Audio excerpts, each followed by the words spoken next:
ang Pangulong Bongbong Marcos ay pupunta ng Cebu para daluhan Cebu. ang paglulunsad ng Oplan kontra Baha. At ang detalye balita mo, RH14, Miss Leth Narciso. Miss Leth. Sister Ella Kay, biyaheng Cebu si Pangulong Ferdinand Marcos Jr. ngayong araw ng Biyernes. Ito'y para pangunahan ang paglulunsad ng Oplan kontra Baha na una nang pinasimulan dito sa Metro Manila. Gagawin ito sa Mahiga Creek, Barangay Subang Dapo sa Mandaue City. Makakasama ng Pangulo sa aktibidad si DPWH Secretary Vince Dizon at ilan pang opisyal kabilang ang lokal na pamahalaan.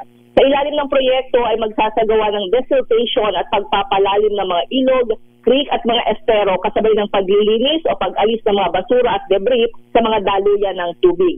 Pagkatapos nito ay dadalo naman si Pangulong Marcos sa 31st session ng Asia-Pacific Regional Space Agency Forum sa Lapu-Lapu City. Lakay? Miss Let, ang kasong plunder Nana Bella Buliana, papayambangan ng Pangulong Marcos na makulong ang kanyang pinsan, ang dating Speaker Martin Romualdez.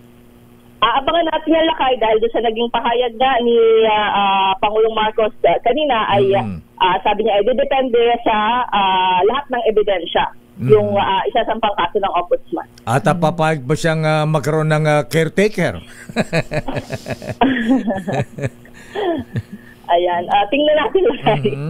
Ayan, at papayag ba siya na magkaroon ng snap election?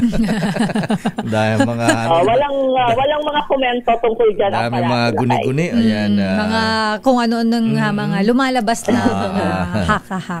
Okay. Basta tuloy lang daw sa trabaho ang presidente. Lakay. Ayan. Pero believe ka rin kay Apo Lucas Bersamin, ha? Ayan. Akala natin galit kay presidente, ha? Abay, ang sabi ng sinibak, nag-resign. Na ayaw ni Apo Lucas, sabi niya, ang Pilipinas, ayan, mas ligtas pa rin kay Pangulong Marcos higit kanino man. Lakay, kasi ang sinasabi niya base sa nakita niya sa pagtatrabaho ng presidente. At saka kung sino-sino nga naman maupo dyan, di baka gulo-gulo lang. Ayan. At sabi nga isang political analyst, economist na na-interview natin, si Professor Manhit. Sabi niya, mas mainam hintayin na natin ang 2028 presidential elections. Yes. Huwag magmadali.